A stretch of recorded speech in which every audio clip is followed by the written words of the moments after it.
ఇండస్ట్రీలో star heroine గా రాణించింది అనుష్క. ఎంతో మంది హీరోయిన్స్ వచ్చినా కూడా అనుష్క ప్లేస్ ను రీప్లేస్ చేయలేరు. తెలుగులో ఈ ముద్దుగుమ్మకి ఉన్న క్రేజ్ గురించి ప్రత్యేకంగా చెప్పాల్సిన అవసరం లేదు. ఎంతో మంది స్టార్ హీరోల సరసన నటించి మెప్పించింది అనుష్క. సూపర్ తో టాలీవుడ్ కు పరిచయం అయిన అనుష్క తక్కువ సమయంలోనే స్టార్ గా మారిపోయింది. కొద్ది కాలంలోనే అనుష్క పేరు మారుమోగింది. బాహుబలితో పాన్ ఇండియా హీరోయిన్ గా మారిపోయింది. ఆ తర్వాత ఏడాదికి 1-2 సినిమాలు చేస్తూ ప్రేక్షకులను ఆకట్టుకుంటుంది. ఇదిలా ఉంటే చాలా కాలంగా అనుష్క పెళ్లి గురించి రకరకాల చక్కర్లు కొడుతున్నాయి. అనుష్క పెళ్లి గురించి గతంలో ఎన్నో రూమర్స్ వచ్చాయి.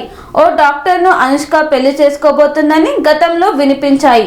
అలాగే ఓ స్టార్ హీరోతో అనుష్క పెళ్లంటూ కూడా చక్కర్లు కొట్టాయి. ఇదిలా ఉంటే తాజాగా మరోసారి అనుష్క పెళ్లి గ్యారంటీ అంటూ వైరల్ అవుతున్నాయి. అనుష్క వయసు ప్రస్తుతం 44 ఏళ్లు. ఇప్పుడు అనుష్క పెళ్లికి గ్రీన్ సిగ్నల్ ఇచ్చినట్లు తెలుస్తుంది.